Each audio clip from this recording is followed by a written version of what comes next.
Locked On Big 12 podcast. The rumor mill is heating up. Colorado potentially on the move to the Big 12. We'll have some thoughts on that. David Smoak of 365 Sports is here to break it down with us. You are Locked On Big 12, your daily podcast on the Big 12 Conference, part of the Locked On Podcast Network, your team every day.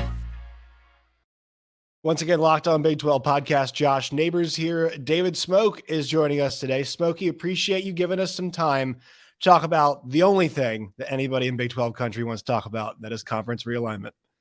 Yeah, it is. It's nuts since the Texas and Oklahoma story popped back in July of 2021, right after Big 12 media days, like the week after. And I'll never forget, we were there. Everything seemed fine. We had Lincoln Riley and we had Steve Sarkisian on the show, and everything was, of course, the Big 12. It's been like that. Remember the one year they had a slogan, "One True Champion," and that was the year there was my goodness, Armageddon of controversy on TCU and Baylor. Head-to-head, didn't matter. Rankings didn't matter. That's another thing. But, yeah, it's really – and it's affected what we do on our show. It really, really has, because it's grown so much. And you know that with what you're doing. Realignment, it's I'm not a clicks and views guy. I really try to stay away from that. I just try to be who I am, and sometimes my opinions or what we cover may get that, but that's not what we set out to do. But man, the realignment is a different animal. We could have, for example, yesterday Paul had a segment about the CW channel because Stuart Mandel and The Athletic had mentioned that they might have been in talks. Well, they had conversations, but nothing's there. And so you get some people that go, that's disappointing because they need something. And then there are some, why would you guys report? We didn't report it. We were just discussing it. And now this, like you said, I saw Jason Scheer in Arizona. He's been really one of those that has not been sucked in by all the PR that some others seem to be when it comes to the Pac-12. And, of course, there's some in the Big 12 that have been in that same category. But Jason's been pretty steady from the beginning, that he thought there was a lot of issues and a lot of what would you call scars and problems. And now the possibility that Colorado's on the clock, who knows?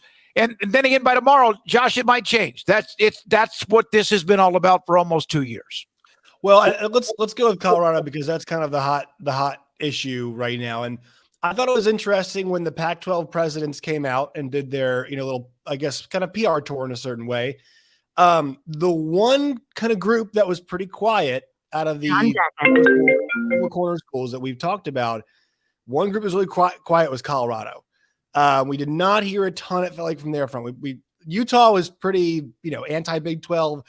Arizona State was anti-Big 12, but I thought still like more down the middle of some of the stuff they said. Arizona was, about as, doing as much, I thought, public eye battering as you could, or basically just like, look, we have options, and we're glad we have options. I appreciated their candor. So Colorado now, we heard from Andrew Marchand, and Jason Scheer mentioned this as well.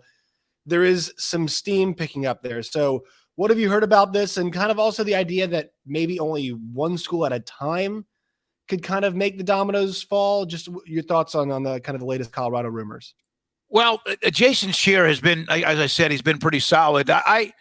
We have a couple of guys that are on our site. One of them is our partner, one of the owners, in Brian Etheridge. And then we have another one that's a data analytical guy. And then there's a couple that are on our site, Sicem365.com, that are very much tied in. And from the beginning, where I think everyone talked about the four corner schools with Colorado, Utah, and then Arizona State, and some people tried to shoot holes in that. And here we are. Nothing has changed yet in the last several months. But I got the impression that Colorado and Arizona were just waiting for one of the others to maybe, like, not blink, but move or make a decision. And then if one or if Colorado did, then Arizona would. Or if Arizona did, then Colorado would. Utah, I don't know. I'm not sure where they are when it comes to the pecking order of what may happen. I don't know what would be. First of all, if any of that's true, if any of that happens, we know what that means for the Pac-12. We also know what it means for the Big 12 as they continue to try to grow and be different with Brett Yormark and what he's done.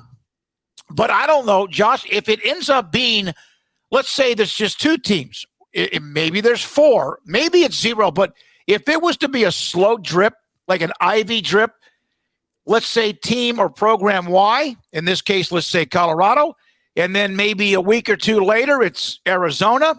To me, that would be like bleeding to death if you're the Pac-12. There's also the thought that if one team jumps, then 1 or 3 others would be right behind them. I don't know how the timeline's going to work. I really don't. When the Big 12 has been, if you want to use the word rated, it was Nebraska and then Colorado, both immediately. 2010, whatever. Then it was A&M, Missouri. Then it was Texas and Oklahoma. So it's always been like Noah's Ark. There's a 1 and 2. There's 1 and there's an image or a mirror or a shadow. And I'm not saying shadow is a negativity to any of the schools I mentioned, but I would think that if one school moves, like if it's Colorado, San Diego State, as much as they've been at least discussed, or SMU, that's not going to make the difference. So if it's 2 schools, then you're really the Pac-12. You wonder if they almost have to respond, even if they're not ready to, right? And but if it's Colorado, and with what Deion's brought to the table, and it's a former Big 12 team that used to be a part of the conference, kind of climbing back and knocking on the door, going, "Hey, we'd like to come back in the room," then I think that is then how many of the rats jump off the ship, so to speak. So, you guys get the chance to speak with Mac Rhodes weekly, right? He's, yeah.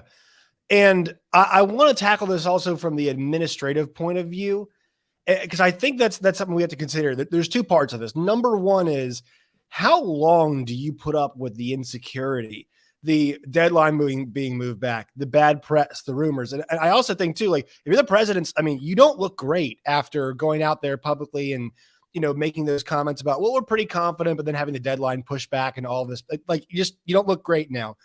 And now, the deadline being pushed back and they get the Colorado smoke and whatnot. If you're the brass at Arizona State, Colorado, Utah, is there a certain amount of you? It's like, man, we can just cut the crap and just go and we can go somewhere else. It's not our first option. We'd love to stay together, but we'd all love geography to be what drives the sport. It's kind of what built it, but that's not really the reality we live in anymore. Right. And I would just say, all right, we can cut all this stuff off. We can go to the Big 12, and actually also too, I think, you kind of feel good about the next TV contract too, because a weaker Pac-12 means more money for the Big 12 because the Big 12 offers games, same place, all that kind of stuff. But at the same time, David, it's a pretty brave move to switch conferences. You're not just jumping to the SEC or the Big 10, right? We love the Big 12. They seem secure, but this is not jumping to a $70, $80 million a year proposition per school. That's a brave move. Yeah, and the move could be, even though you hear about that figure, $31.7 million for each school and whatever, and then there's the extension, which is going to end up being more money, even without Texas and Oklahoma. They worked that out because Yormark moved so quickly and got the slots that were available with Fox and ESPN. And maybe, of course, if it was Texas and OU still involved, they would have gotten a lot more. We understand that. We understand the 800-pound gorillas that are leaving.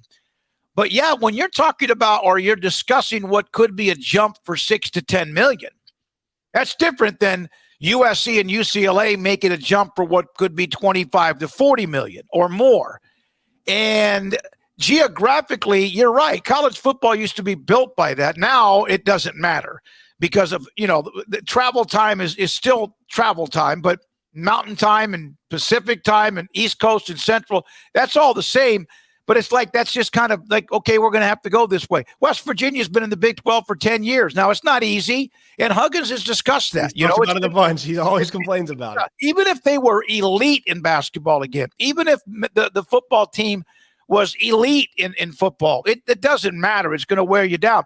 At the same time, that really is not in the equation. Presidents can say that. Faculty members can say that. People that can worry about that can say that. It comes down, bottom line is dollars. And I also wonder, now listen, that it's almost like this Pac-12, Big 12 deal has been a turf war. It's almost like you're on a beach and you draw a line in the sand. And it all got that way because Well, first of all, the Pac, and I'm not getting off your question, but the Pac-12, remember, tried to take away from the Big 12 with Texas and OU and I think Oklahoma State and Texas and whoever else. So it's not like they're innocent here. And then when Texas and Oklahoma left, I mean, all you heard about was, okay, the Pac-12 is going to get Tech and Oklahoma State and whoever else. They didn't. The Big 12 was sitting there like, oh, my goodness, are they going to survive? That's been the case for them for over a decade. You talk about a cat with 9 lives. That's what the Big 12 has been, but they always find a way to survive. And I think that if Arizona and Colorado, whoever it might be, moves, it's not going to be only dollars. I think it's going to be bigger than that. Now, again, I know that I've just said it's all about the dollars. I think it's going to be about being a part of something that is growing, that is refreshing, and it is new with Brett Yormark's doing. Yesterday, I think it was yesterday, I saw part of a podcast where he was on with a guy that is in a turnkey ZRG, whatever, and he's talking about Big 12 Mexico. And I think they're not stagnant. And that's what the Big 12 used to get themselves in trouble because they were always stagnant. It was, what does Texas or Oklahoma want? And that's nothing negative about them. They could do that. Or even back in the day, back when Nebraska was who they were. But they were always stagnant. Like they were like, and I'm not a political guy, but it's almost like the government trying to pass something that it's just not going to happen. If you don't have enough of your blue states and your red states or whatever, no matter how good the decision or idea might be, the Big 12 was like, they were the government. They couldn't move. And a lot of it was because a couple of people wouldn't let them move. I think Arizona or Colorado, whoever it might be, also a part of this decision is, damn, man, if you don't mind my language, this is freaking awesome what they're trying to do. I want to be a part of that. We might be stuck here again for another 3 to 5 years with nothing going on, less money, no new ideas, no momentum. Why don't we go do something where everything seems to be growing, and tomorrow Yormark might announce something else different. Right. And I think that's part of the allure, as much as it might be $5 to $8 or whatever $1 million a year. You know, there's a certain irony to the conference that's based, I mean, it really is based in Texas. Being the more progressive of the two conferences, you know, you have the conference and the West Coast schools. Yep. And it's, you know, the Big 12 has been kind of more progressive with all this stuff. And I think you're right. It kind of opens things up. And there is, with that kind of forward thinking, there is a security about it. I also will say too, being as good at basketball as the Big 12 has been, and also having TCU in a national championship game. I know it's kind of surface stuff and it doesn't bridge any money gap, but like, there is a place for this league in major college athletics. It doesn't hurt that even though the Big East was probably the best tournament conference this year because of all the things they did, right. But it doesn't hurt when you're having, like, success is not more important than the dollars or the viewership, but it doesn't hurt because what if you're both? What if you're bad at both? What if you're not having success and your dollars don't look good? And then you might create the anxiety or whatever the word would be for others who are at least like looking like, who are they dating next? Mm-hmm. We know there has been contact. So that right then and there is something and that's been confirmed. Yormark's kind of discussed that. Schools have discussed that. Even the Arizona president, Robbins, as much as he has said, we don't want anything to happen. We want to stay here. I get that. But we have talked. I mean, so, and there were people trying to say, no, they have not been talking. Yes, they have been talking. They have been, yeah. And if they've talked, they'd be doing it wrong. By the way, the school presidents would be doing it's malpractice if they hadn't been doing it. You should fire them. You should ask them to leave if they had not been doing, okay, hey, listen, this is what we want to do. But there are options here that we need to kind of keep updated on. So, and if they're talking to Arizona, that means they're talking to Colorado. If they're talking to Colorado, they at least have conversation with Utah. Some of that might be third party. Some of it might be directly. Some of it might be those schools calling Yormark. And if they aren't, like you said, they should be escorted off the campus for not trying to do what's best for the campus. Yormark, I'll never forget on the day he was announced. We had Mac Rhodes, I think, that day I believe it was on that day. And he didn't know much about him. Now those two guys are like this, man. I mean, They are. In fact, Mac and I was at, it was the football kickoff luncheon at McLean Stadium back in August, late August, I think. and whenever they have that in Waco, like they do in all the other cities. And Yormark was there to speak. And I was fortunate enough to be able to get him off to the side in a room where he was in a room with Bob Berta, who's the head of communications, so to speak, Brett Yormark. I think there was one other person as a part of the Big 12, and Mac Rhodes in what is the like one of the highest level suites at McLean Stadium. And I got him off to the side. And I mean, he and Mac are tight. And Mac didn't even know much about him at all, but he's going to learn. And there seems to be forward thinking when you talk to Gene Taylor at Kansas State, right, or Jamie Pollard at Iowa State. Josh, we've had some of these guys on. The AD at Homo at Brigham Young, Cunningham at Cincinnati. The UCF is AD. We've had Pesman at Houston. Do you know the AD at Oklahoma State? And I'm not dropping names. I'm just saying, to a man, there has never been any kind of wobble about what they're doing, but that was not always the case in the Big 12 when we had ADs on maybe 3, 4, 5, or 10 years ago. And what's interesting about it too, because during my time at XM, we would have those guys on, and hearing those in the conversations that they had, they're pretty consistent. Like, we do not love everything he suggests, and I think it's really healthy. Yes, like, I think it's the fact that, like, this guy is like, look, folks, we've got a bunch of things that I want to try to do, and look, these guys have to look out for their interests. But I think now more than ever, obviously, as an athletic director, you have to look out for conference health in a way that you have not before, especially if you're at the Big 12 level. And I like the fact that it feels like there is a give and take, which there needs to be, because if there's some blind faith, you might end up in a tough situation, which I think is good. The conference that was stuck in the mud is now the conference that is throwing so many things out there, not just to throw it against the roof. Like when you cook spaghetti. I used this the other day, and for some reason it got hot. When you're cooking spaghetti noodles and you want to know if they're done, you take one, you throw it against your refrigerator, and if it falls down, it's not ready yet, right? If it sticks, it's ready. It's not like they're doing that. This is all planned. And I think there's probably some things that Yormark brought up, even from the beginning. They're like, man, what the hell's he talking about? Even like Gonzaga for basketball, it's like, yes. Well, and look, I think it's a great, I think the fact the idea is even public is good news, because it puts more pressure on it. But like, that might not happen. And I'm not saying all the schools have to be cool with that, but that's a really strong idea to help unify and strengthen what is the best basketball conference in the country. It's things like that just make a ton of sense. Growth, newness. What is it? April the 11th. And this is a terrible analogy because I'm old and I can't think of anything else. Right now, people will have, wherever you live, if it's been cold or at least been like in Texas where it's up and down, you're starting to see growth in your yard. You're starting to see grass come through, right? It was dormant or weeds, and now you're starting to see grass because it's getting warmer. The Big 12 was always dormant. Now they're the ones that have this fresh grass growing, so to speak. And I think there's probably some ADs that are like, I don't know, but has he failed him yet? And the Gonzaga thing, I think if that was to happen, I would think that happened sooner rather than later. And Josh, it has nothing to do with what Arizona or Colorado or anyone else. That's a separate deal. All right. It's like you're a salesperson and you have like 8 clients or prospects that you've sent proposals to. You're not going to get all 8. If you do, that's great. But if you don't have enough of those juggling in the air, you're going to end up with nothing. And so Brett Yormark has something always like Big 12 Mexico. We realize how many people live in Mexico. I mean, it's like not that far from a few of the schools. And so Dave Aranda with Mexican heritage is one of the coaches in the Big 12. Who knows how that might, and I'm just using that as an example. Right. Arizona's connected to Mexico, right? And Texas is connected to Mexico. So California is connected to Mexico. So, and I don't even know what that idea is. It going to be like the NFL where they play one game down there? Right, is it a tournament? The NBA's play basketball there as well. Yes.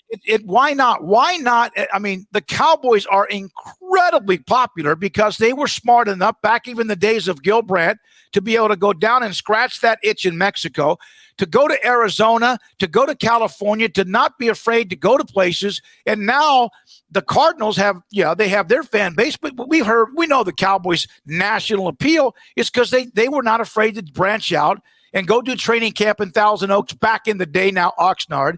And it's just, there are ideas. And every time I see a new one, I'm like, okay, I'm like, I'm not going to wait. There's a summit now. There's going to be this business summit with a representative from all 14 of the Big 12 schools where they're going to play the Big 12 baseball championships. Mm-hmm. Does that bring any money? No. But it's something that makes sense and something that is, again, refreshing and new. And I love it that it's not just TV money, which is what stirs the, stirs the drink. It's so many things that are out there. And I just think not the SEC, not the Big Ten, not the ACC, but there's got to be some schools out there going, man, they're having fun now. I mean, remember when Yormark said he wants to be more younger and more hip, at least bring that generation, the concerts he had in Kansas City with Shaquille, Shaq Diesel, whatever. Again, how much money that's going to bring in for Iowa State? Maybe nothing, but it shows energy. It shows synergy. It shows something that they're doing rather than sitting on their hands on the couch doing nothing. And to kind of wrap this up, a couple of things I would get your thoughts on, because you've seen so many. I've seen a ton of comments from fans and whatnot. And I think the one thing I like to maintain about this is that you're a fan of Pac-12 school, you're a fan of Big 12 school. Like you are more like than I think you sometimes they care to note. Like your gripe is not really with each other. There are a lot of people who love Washington State the same way Baylor fans love their Baylor Bears. And it's not, I like to make sure everybody kind of keeps in mind, like, do not make this stuff personal. It is right. The leadership of the Pac-12 is where the ire is. If you want to be upset about the comments that some of the folks have made and about maybe the ways they have treated Big 12 schools, right? The idea of the truck stop conference, then, I thought Kliavkoff's comment about we haven't decided if we're going shopping there yet. Yes. That's the one comment that just been tough, but it's not individual fans should not have the ire between each other. Yeah. That was a boomerang. That was a comment that was arrogant. Yes. That was a little bit of him being bitter because he felt like he was being bombarded or grenades being thrown towards his. And I get it. Fight for your conference. But we haven't decided who we're going to go if we're going to go shopping. When you need to make sure whatever groceries you have in your kitchen aren't walking out the door, right, or going bad. Yeah, and then the line in the sand, as I mentioned before, from even those who cover, whether it's Josh or what we do with our show, we're thought of as a Big 12 more. No, that's what we are. For the most part, yeah, we're going to have all the coaches on spring drills, all that. What you do, but it's like this line in the sand of media in some ways. And it's really only came from a couple of different people, including someone who we used to have on because it was fantastic with graphics and it made sense and history and all that. And then all of a sudden it got personal with him. Well, he's done with us. I mean, that's it.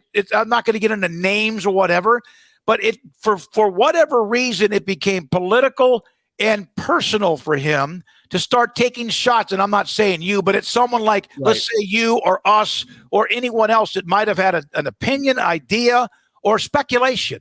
There's no need for that. We have enough of that in this country. We have enough of that in this country where we can't, you have an idea and I have an idea. You have an opinion. I have an opinion.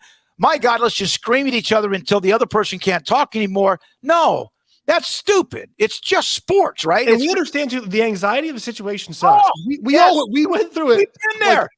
We were not sure about how long this thing was going to last, right? Yeah. We were on the edge of it. Again, Nebraska. It's not a fun place to be. I understand the headspace that some of these 2010, 13, 10, 12, whatever, A&M. It's happened 3 times.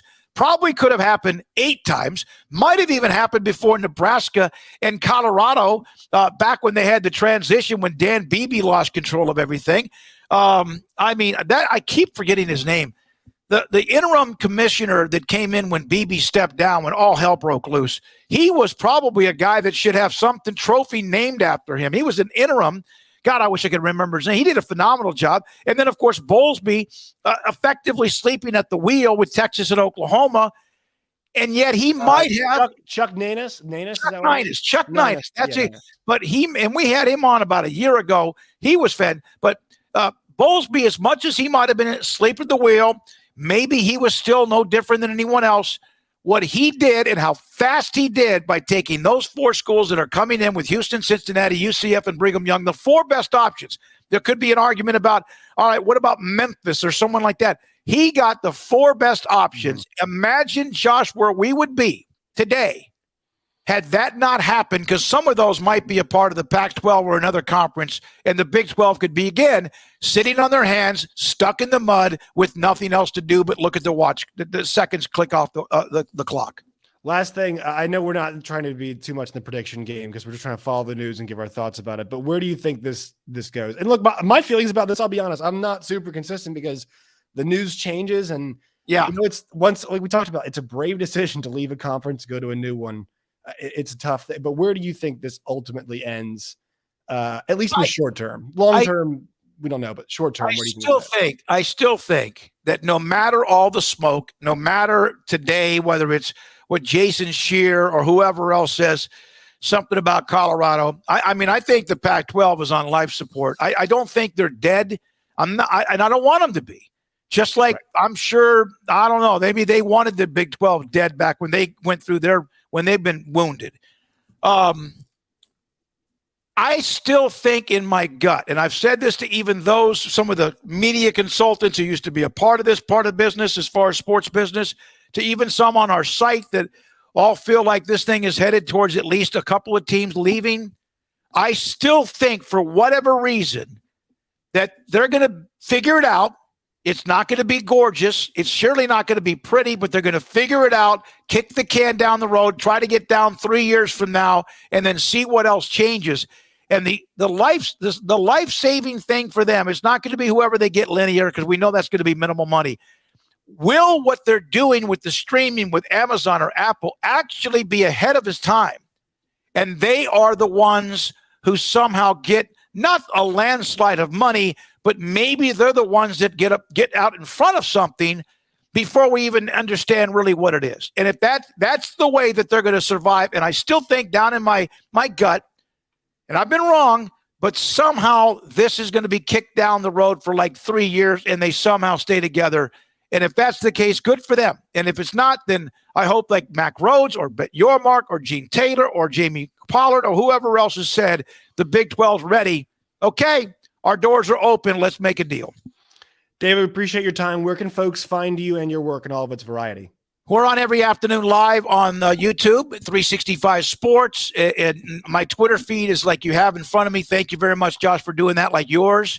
And it's great to be on with you, man. I mean, we've known each other for quite some time. Yeah. I started working at XM in 2020, and it's just weird. We always, everybody always kind of circles each other. There's, you know, John Kurtz and you and myself kind of circle each other. So it's nice to always have these conversations. And we talk about it. We beat our heads against the wall talking about it day after day after day. Oh, and one of the things that's interesting to me is that, you know, there's old-fashioned television, there's old-fashioned radio, and I was a part of TV and radio for 40 years, 42 years, I guess. But this opportunity with what you're doing, what we're doing, the growth we've had is blowing me away. I mean, it really is. It's like, my God, how these podcasts and what you're doing on, it's been a lot of fun. But that's where we are, 365 Sports YouTube, 3 to 6. And the best part about it, if you go to that page, you can see the full replay, or you can pick and choose like a menu or a buffet. Oh, you want this one? You can just listen to that 7 or 12 minutes, or like this one, like what we've done, maybe the 20 minutes, or you want us to, we have been lucky. No, it's not lucky. We have been fortunate with Sonny Dykes.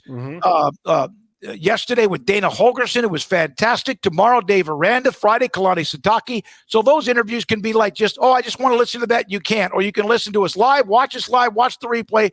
And if you're in the Central Texas area, we're on the CW channel. Speaking of which, they were brought up a little bit yesterday. Wow, I had no idea. That's actually ironic. Wow, there you go. We have a 3-hour show, and we have a Baylor intern, Emery Winter, that takes that 3 hours and breaks it into the 4 best segments we have that day. Could be interviews, could be topics, could be something. And then we put that at 10:30 until 11:30 on the local CW. That's Sports Tonight, which is just another way for us to find new people and vice versa. Awesome, David. Once again, thank you so much. We'll talk soon. Josh, let's do it again soon. Thank you, buddy.